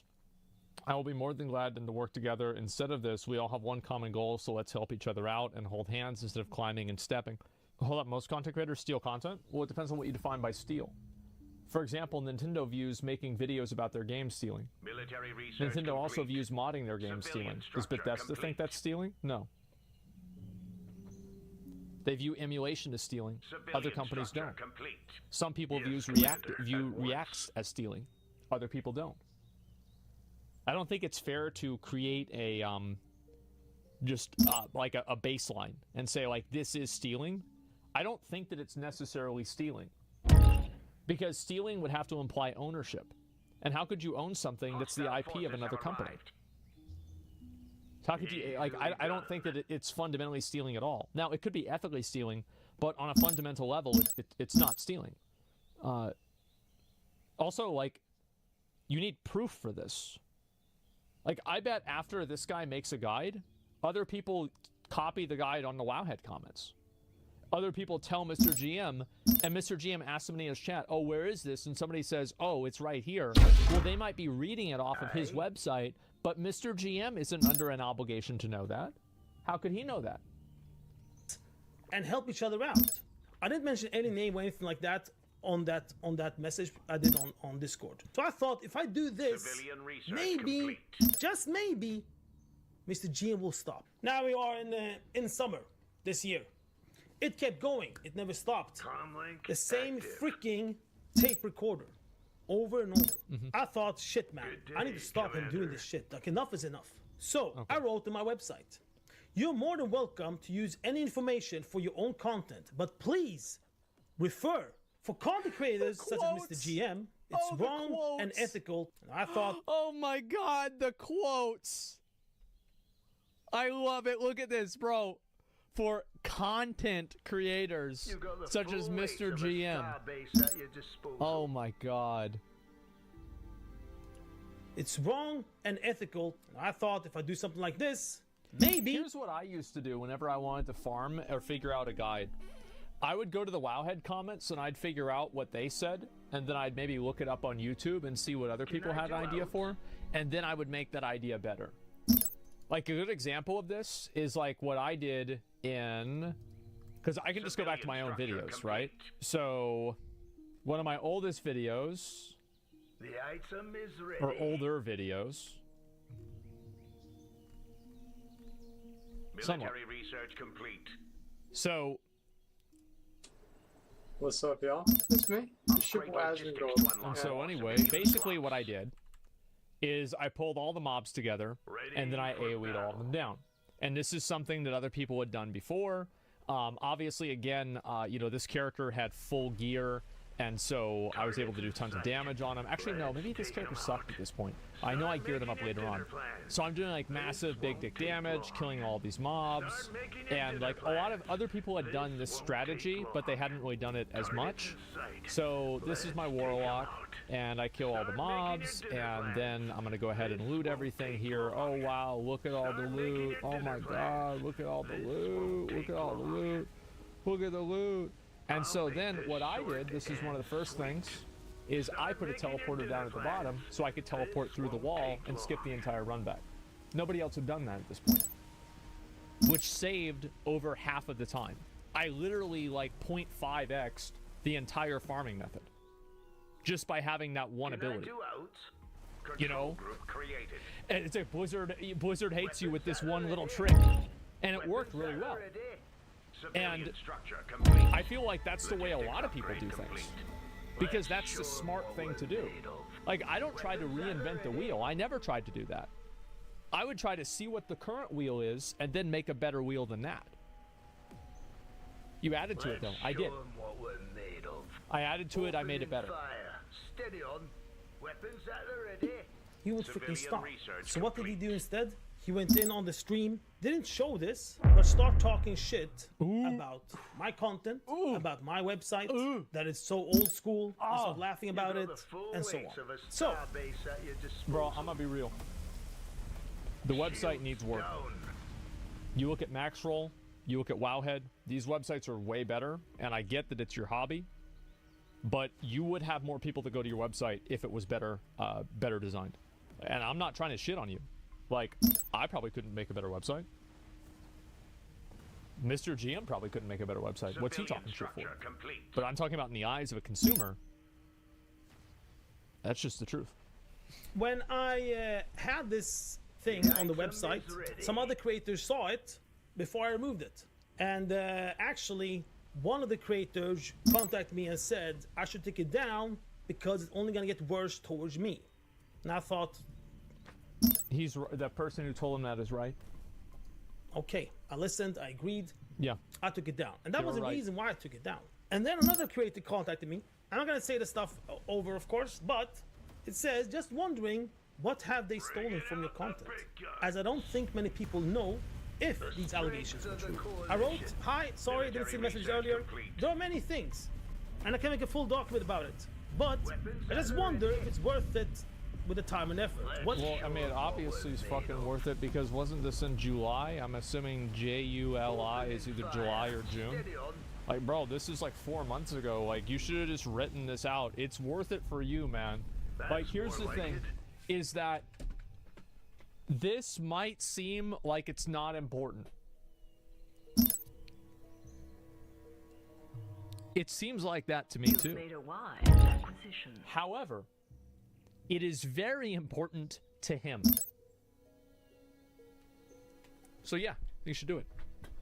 Can be done. I removed the names on the website the same day because a YouTube friend told me it will only make it worse against me. Which it did by those two people. Especially Mr. GM, trash talking my content on the last stream since then. Not mentioning any name though, because he's smart about it. But many viewers in the chat knew. And he wrote back, to be honest, you're probably right. It makes it worse. The only thing it will do is to bring more attention to it, but what comes after that, I'm not sure. So might be best to leave it. Nonetheless, that's up to you. What you're saying is conflicts with what Mr. GM has said though. He mentioned that he's completely unaware of you. I think this is very strong secondary evidence here. Is that this is a second person that he's talking to that's completely independent of the situation, that is simultaneously confirming that Mr. GM has said that he didn't know who Moody was. You see what I'm saying? And this was after he made a video using his pictures. Ooh, this is interesting. So we have this guy right here, Eric Covington. This is the guy who was fired from Blizzard for making a joke about a goblin because Bobby Kotick took it a little bit too personally. I'm not kidding. Look into it. And he said this in response to this issue specifically. Game knowledge on the PTR is available to all, and not everyone posts their findings at the same rate. Being possessive over who found what is pointless and petty. And then he goes on to say, while working on 10.07 content, I'd frequent many PTR streamers' Twitch chats using an alt account. I'd ask leading questions to help them test various things for me on stream, so I could make... Bro, this guy's playing the Illuminati on these PTR streamers? I love this. This is fucking hilarious. To get yeah, see what happens if you hit it with a rock. Oh, it doesn't work? More like it. Oh, okay. Fuck, it doesn't work. Oh god. Okay, we've got to fix that right now. It's coming out in a week. Research complete. You know? This included both Mr. GM and Moody, among others. Yeah, exactly. I've helped both of them get interaction with the features because one posted about them first. They assumed the other stole from them, when in truth, I was assisting both of them equally to find the info. So basically what this guy's saying is that the Illuminati doesn't pick favorites. Like, they were both being helped by a guardian angel, and it was the same guardian angel. Bro was playing God. Yeah, he was playing God. I love it. The puppet master. Yeah, he's like, no, he's not a puppet. You both are. He also mentioned he's going to sort it out behind the scenes, so perhaps he reached out already. I hope it gets worked out. Now, in this message, there are 3 important things. Number 1, this guy's playing chess while they're playing I never checkers. thought that I had to prove this. I just want him to freaking stop. Well, I tried. Yeah, you have to prove it, man. Like, what do you mean? Like, you can't just go and say, hey, this guy's a scam artist, clown, bad person, and everybody's like, what? Really? Oh my god, I hate him now. Like, that's not how the world works. You've got to... I mean, it's weird, man. How can you get you've got a PhD in science? Like... Don't you think people would want evidence? At your disposal. Like, don't you think, like, usually people, like, come on, man. And I understand how this happened. Is he's so personally invested into it, he can't see the bigger picture. Because he's so personally invested. Different angles for him to understand what he's doing and just fucking stop it. But now I need proof. Number 2, Mr. GM said that he's completely unaware of me, which is very funny. Because why is he using images on his YouTube that comes from me? All images is plural. He only showed 1. He was literally unaware of me. And everything that has been happening since February, apparently he's totally unaware of me. And number 3, Mr. GM did not contact me. I mean, I don't believe that he was unaware of Moody. I know this guy. This guy's been in my chat before. Military research complete. Sort this out behind the scenes. Good Mr. day, GM has Commander. never contacted me. All right. Also, midsummer, the WoW Partner Program had an event to celebrate the 10.1.5 patch Shield and the new Mega down. Dungeon. Mr. GM tweeted about it Commander. when he was having it, and a print screen from the World of Warcraft original website. And this image also shows other creators. Now, my name was written above his name. He physically edited the original image and removed my name from that list. No way. Okay. No way. Little bit No. end of No. July. Nope. I don't believe it. Let me see it. Nope. I don't believe this. This is so petty. I have to find out the truth. Dawn of the Infinite Community Day. Civilian research complete.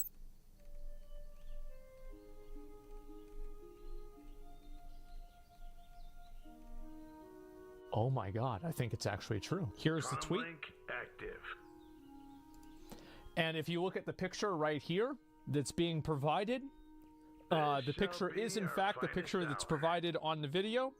Yes, And Commander, it at shows once. that Moody's name is removed because it was Mimic and then Research Mr. ring upgrade GM. complete. And then if you Easily go done. over and you look at the actual tweet on the Blizzard website, you would Can I see do Mundo right there in between the two of them. So where did he go?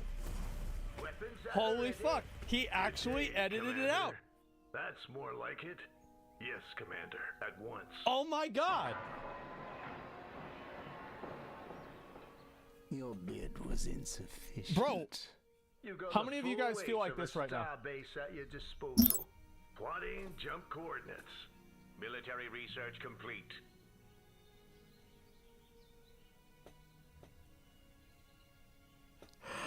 I mean shit. God damn. How? They're through our armor. Holy fuck. Easily done. This is really getting special. Removed my more like name it. from that Got the list. full weight Okay. of a A little bit end of starbase at your July-ish. disposal. Another creator Planet found item out that you complete. can buy Scarab Good Vault day, keys Commander. from the vendor in the Forbidden Reach and tweeted about it. This is what Mr. GM did, which shows in what way he finds things and tweet about it as if he's the founder. Okay. Weapons at the Zero ready. credit to the founder. Opening fire. Steady on. Good Oh, do day, you know what I did Commander. here? Finally, we have a clip. Yes, Commander, at once. Here we go. Easily done. Finally, there is a clip. I heard a vicious rumor, chat. I heard a vicious rumor Item complete, about something. Commander. You ready? I'm gonna tweet about it in a minute as well. Let's go over to the Control Forbidden group Reach. created. Ready for battle. Ready for battle. You can buy keys for 50 supplies.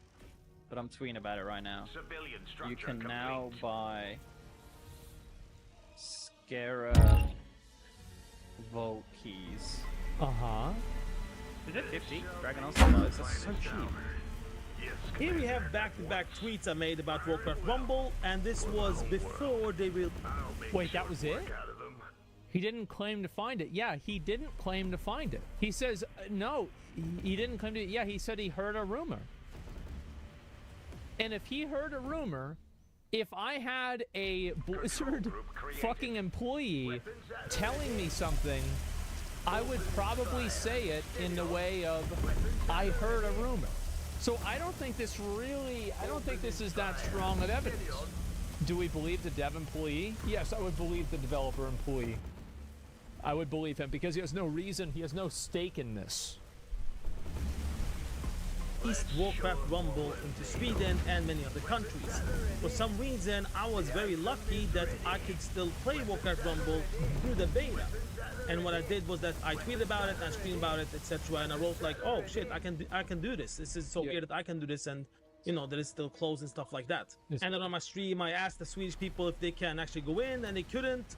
So it turned out it was like more or less just me. Now that said, let's watch the next one. You know, we were just talking about it yesterday, guys. Some of the guys didn't know it was out, like on some point. So I thought it was really good, but What can I fix for you? I don't know. Such an elegant design. I mean, it's out in The Sweden. strength of the coalition. I think they opened up Sweden yesterday. You've got the I full saw weight of a tweets star yesterday base at your about that. disposal. I think so anyway. Group created. The next one we're gonna look at is about. I don't know. I don't think this one's. I don't know, man. Research tier complete. Guys, I just don't know. He looks guilty. Yes, Commander. The thing is, like, he does look guilty. He does. Especially looking like that, bro. That's him looking on his second monitor at Moody's website. He's like, what am I gonna steal next? What? He's trying to refresh it. Find a new video. I don't know, man. Start making your dinner plans. This won't He heard from a take tweet, long. but still no credit? Yeah, but he doesn't have to give people credit for a tweet, man. God damn. Let's show him what No we're wonder made Moody's of. website looks like a menu. Oh my god. I'll make Oh, this this is short fucking and ridiculous. Sweet. Weapons at the ready. The next one we're gonna look at is about that he's tweeting that people have serious issues that they actually log out and switch to. How is this a huge W when it takes 2 seconds to open your page in incognito mode where you don't have your banned account saved and still hate watch? What? If you have to log out or switch to incognito because you're banned to watch a streamer you don't like, you legit have some serious problems. I think Mr. GM is right. I do. I think he's right about this. That's true. Yeah. Incognito, whatever, to watch people stream. And I think that is very, very funny because that's literally what he's doing to my streams. What? A lot of things I do, I always put on. Oh, wait. So you're saying that Mr. GM is watching your streams on incognito? How do you know that?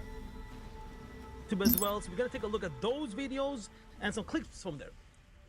Sandstone Drake is there. We know that in Dragon you can activate so that if you drag a ride, you're in a part of someone, they can ride with you, right? Yeah. Dragon bait and just fly with you. Right? Now, hopefully it's gonna be the same when you are in Sandstone. Now, what if you turn into a Sandstone Drake, someone jumps up and rides, and so that someone can actually ride with you. So that would be 2 players can ride along them. That would be really cool. That would be like the first dragon ever where more than one player can ride along. Purple Blood Firehawk. Great boxes. Can I do out?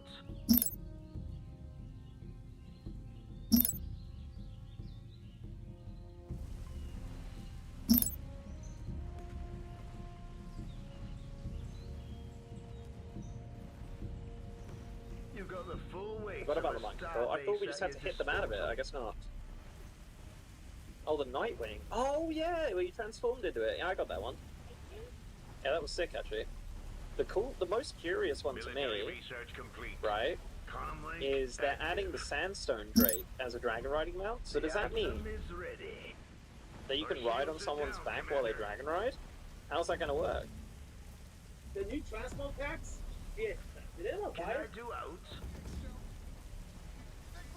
Civilian research complete. Weapons at the ready. Okay. Don't fly, man. Don't fly to me. I know you bought. Did you get your extra 200 tender? All this stuff about that this is not good, this is not good. 80%.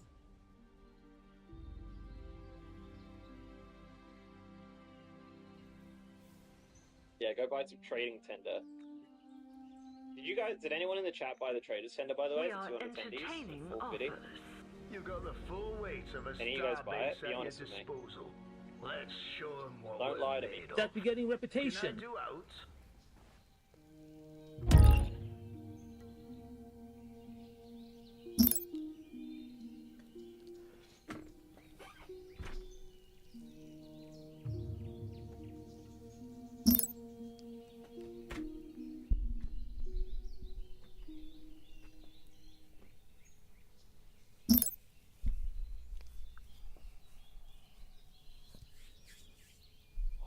Can I do out?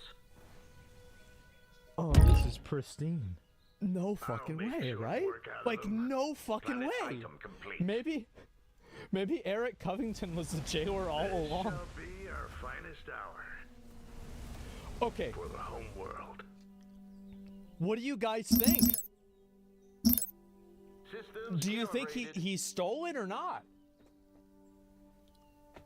You know what? Stand ready. Control group created. Let's go even deeper. How's that gonna work? Another bidder has claimed the auction. Can I do out? Okay. Opening fire. Steady on. Did anyone buy it? Let's show them what we're made of. Comlink active. Don't fly, man. Don't fly to me. I know you bought. Did you get your extra Good day, 200 Commander. all this stuff Military about research this is not good, complete. this is not good. 80%. Okay. Okay, let's listen to it again with the transcript of what Moody said. Fly, man. Don't fly to me. I know you bought. Did you get your All right, here we go. Here we go. This stuff about that this is not good, this is not good. 80%. We go back, we go back, we go back, we go back, we go back, we go. Yeah, go buy some trading tender. Did anyone in the chat buy the traders tender, by the way? The 200 tendies? 450? Any of you guys buy it? Be honest with me. Don't lie to me. That we're getting reputation. That 50%.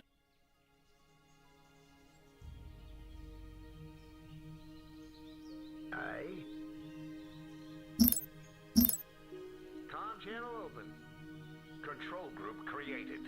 How can I help you, Commander?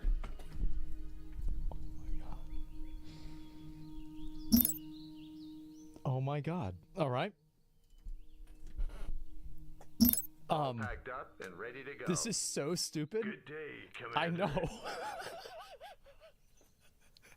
I know, this is fucking ridiculous. Easily done.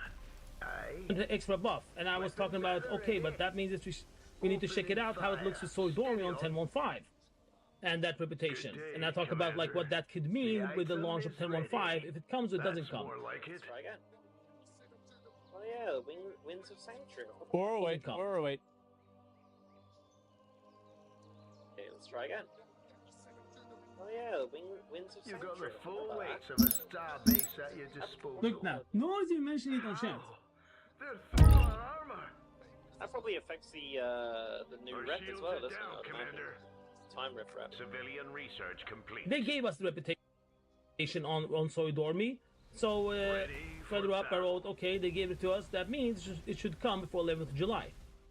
After 11th of July. Oh no. Made a fine purchase. Oh no. And no refunds. Oh Comm no. channel open. We're underway. Comlink active. Carrier at the ready. Easily done.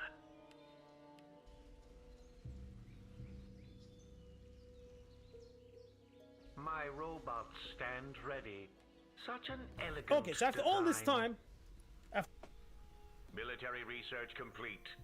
Need Man. repairs? Ingenious. Man, I don't know. I've got your back. Points on a graph. There are points on a graph. Holy Understood. shit. Need everything I tried to do, he continued. So this was the first time I contacted him personally. I wrote to him the following on Discord. I asked you since a long time ago to stop stealing my content. You ignored it time after time. Then I tweeted calling you a cunt. Blizzard did not like that and asked me to remove it. I did that by respect. You trash talked me on your stream, as if you made them do that and laughed at me. It's unfortunate that we don't have any clips of Mr. GM shit talking him. I told you out to stop stealing content on my website. What did you do? You trash talk my website. Instead of stop stealing my content, you trash talk about me. Now, I'm telling you this personally, since you always show he just wants attention card. Stop stealing my fucking content. Do your own work. You are called a content creator.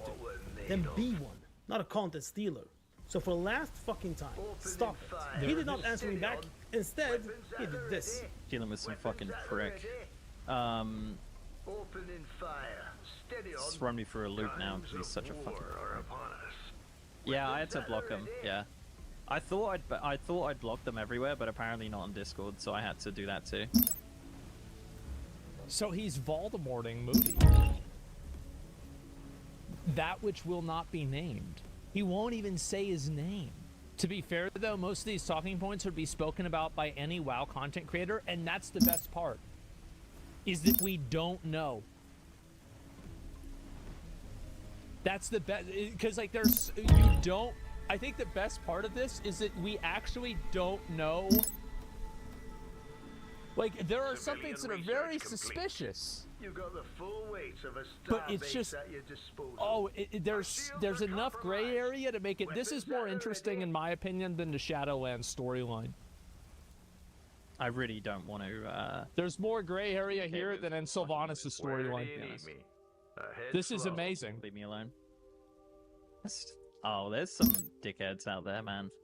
Mm-hmm. There's some real dickheads out there. But hopefully they shut the fuck up eventually and leave me the fuck alone, because I don't care. If a person says, stop stealing my content, and the answer is, leave me alone, I don't care, yeah. What does that mean? It means I don't care. If a person says, stop stealing my content, and the answer is, I don't communicate with losers, that sounds like something I would say. Proceeding is ordered, but I don't like this. Repairs needed. We're crippled. I would say that. See if we can scrape our way out of this. Code Red, what does that mean? If a person says, stop stealing my content, and the answer is, don't want to respond, just want it to go away, what does that mean? Literally a day after. Now remember, that was the only time I messaged him. The day after, he goes out on a stream and starts insulting me again, and starts saying that I have been contacting him several times and several DMs, and I've been like over him in a certain way and making me look like the bad guy in this whole situation. Oh, wait, Mr. GM still in the chat? He's gone? That's too bad. He left. Yep. Well, anyway. Next time, pay up. Easy to prove that this guy's a liar. In my opinion, if somebody lies about what you say in DMs, you should be able to leak the DMs. That's my rule. Like, if you say one thing happened and then something else happened, you should be able to leak it. Yeah, leak the DMs then. Let me see it. Because, like, Mr. GM is saying this guy harassed him in DMs before, and then this guy's saying he didn't do that. But I don't like this. Okay, well, it seems like that's pretty obvious that we can figure out what happened. Of course, he's trying to, like, build up some kind of lie and manipulation, because he doesn't even say what it's all about. He just says that I have been messaging him several times, DM him several times, and insulting me. I've had enough of dickheads for this week, man. It's fucking annoying. Like, I'm just trying to get on and do my own shit. And I'm like just getting like fucking DMs and shit from fucking complete dickheads. I'm just trying to do my own shit. Just leave me alone. Like, seriously. And it's like a dickhead that I've blocked everywhere as well, and continues to view my shit. What a fucking freak. And then we have an article that Chromie DE writes about in his website that you can actually unlock Scarlet. And the same morning from nowhere, Mr. GM does a video directly on it and also streams about it. No credit at all to the founder. And the funny I mean, I feel like, isn't it pretty easy to unlock the new Scarlet Monastery or the new old Scarlet Monastery? Do you really need to have credit for something like that? I don't really think that you do. Like, it is hard? It's not easy, okay. Isn't it just on Wowhead? Yeah. And that's the thing, is like, there are multiple other sources. Like, I bet, here's one thing I think that I'm sure of. Mr. GM has used other people's content to make his own content. Can I do outs? Because I think everybody does that. I'll make And I've done that. I bet Moody's probably done that once or twice. Everybody does that. The item but like, is he doing it in bad faith? Is the question. Thing is, he always put these peaks in all the time, saying like it's not about who's first, it's about like who has the best type of content. That's true. Which is quite funny when it comes to this. I've never made a video so fast in my life, by the way. Can I do outs? It's such a short video, but I thought like it would be pretty important. Okay, next one we got. I sent a DM to the okay, community manager, and I wrote following. This information is about that Bro, imagine being the community manager, man. Like, no wonder they quit. Bro, like, remember Josh? Like, Josh Allen? Bro, he is gone. I'll make this He short said, war? and He said, sweet. fuck that. I don't want to deal with this Military shit. research complete. He made a Yeah. fine purchase. No the information about beforehand, clarity, how many side quests. I even know beforehand how something will turn out because it's always the same story. And now you will witness it live when it comes. These tweets are typical tweets that he has watched my guide, and also meaning that he's doing the same guide. He always starts with something that might not be correct in my guide. Now this tweet doesn't mean anything yet. He writes, I hope we get some clarity on how many campaign and side quests will be available week 1 of Guardians of the Dream.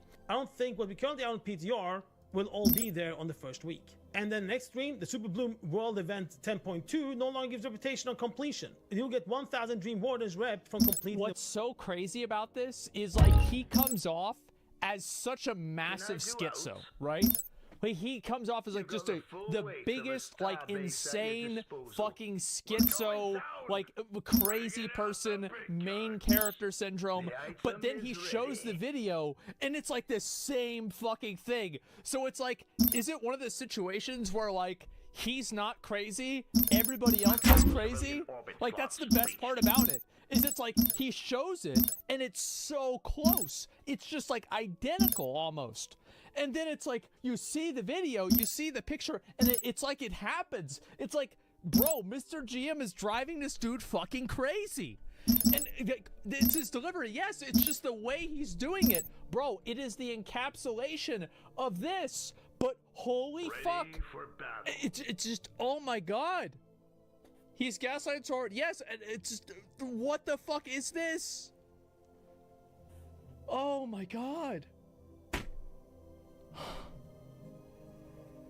It's like a horror movie and nobody believes him. Yes, and Mr. GM is the fucking the masked murderer.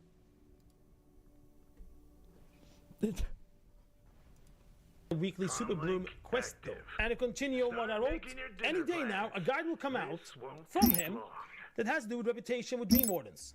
Yeah. Same as I've done, where I have gone in depth on how you can gain reputation in detailed numbers. As usual, he will state indirectly on his video something bad about my guide without mentioning any name, and that his guide is better because it doesn't have that bad thing that he thinks. Well, somebody says Mr. GM lives in this guy's walls. Yeah, but like, what if he actually does though? Like that, and like that's the world that we're in, right? It's like, what if he is actually in the walls? And like, there's very strong evidence that suggests there might be something in the walls.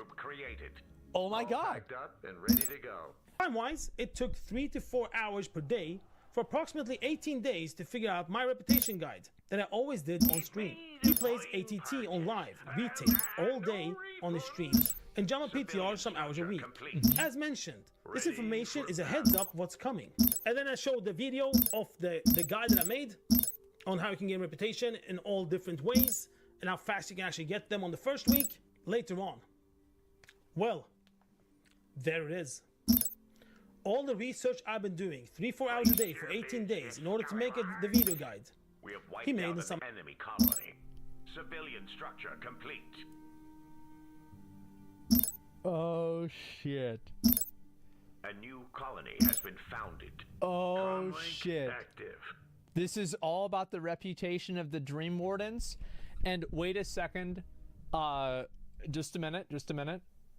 I'm trying to see, like, what's the date on this? It's the 20th of October.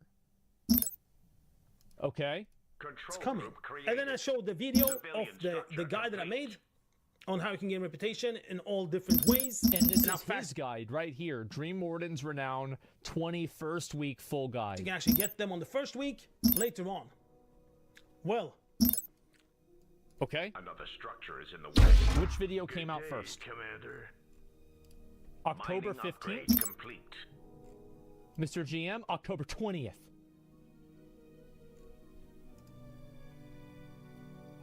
Good day, Commander. Easily done.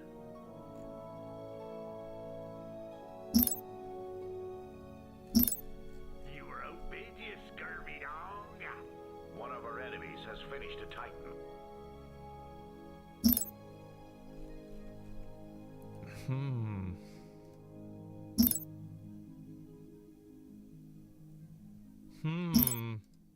I think the best explanation for this is that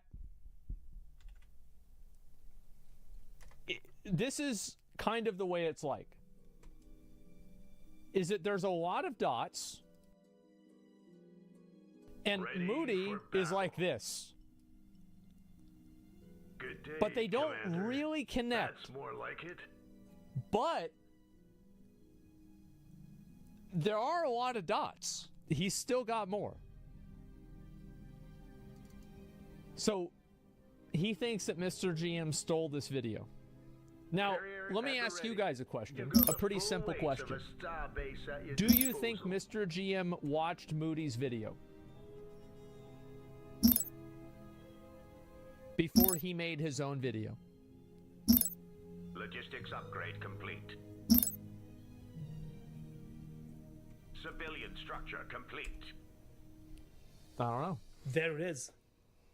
All the research I've been doing, 3-4 hours a day for 18 days, in order to make the video guide, he made in some hours. An exact copy. Now, if you look at these two video guides, they're very, very, very, very similar. Someday.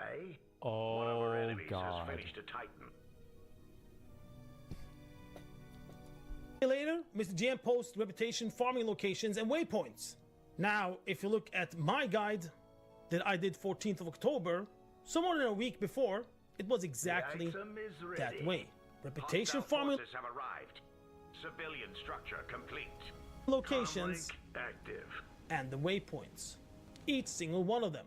Loads of weeks of research to find all. More like it. No, these are the same waypoints that he had already posted. He changed it? No way, though, right? Wait, you're saying, so you're saying that he changed the waypoints? No way, right? Set a course. From his own? No way. Like, there's no way this happened. Can we still turn the tide in our favor? Shields down. Repeat. There's no way. Shields No, down. it did not happen. Our planet is under siege. Proceeding No, as he didn't. ordered. He did not But I change don't them. like Look, this. it's right next to each other. They're right next to each other. You can see them right there. They're not being changed. and the waypoints. Each single one of them. Loads of weeks of research to find all this out, while this person plays TTS on the stream all day every day and says that he does not work weekends and only plays retail in his free time. So then you might wonder, but what have the community manager told me back? Well, nothing. Except That's what I would say if I was community manager. I'd be like, We've lost contact with one of our planets. for the day when I go to Blizzard W. the community manager, that I'm making a video about this whole thing and what they're going to add to it. That's when community manager reached back. Now, the reach back was that they want me to make a document about this whole thing, so this person can bring the case to the headquarters. And I said, smart, Blizzard W. Okay, you want to talk about this? Give me the receipts. okay, I'll make that document. Sat with it the same night. The morning after, I got a message from the community manager again saying that somebody says in chat, this is a very good question. Does Mr. GM normally include waypoints? What an incredibly good question. Let's take a look and see. No? No. More crystal is needed. Yes. Yes.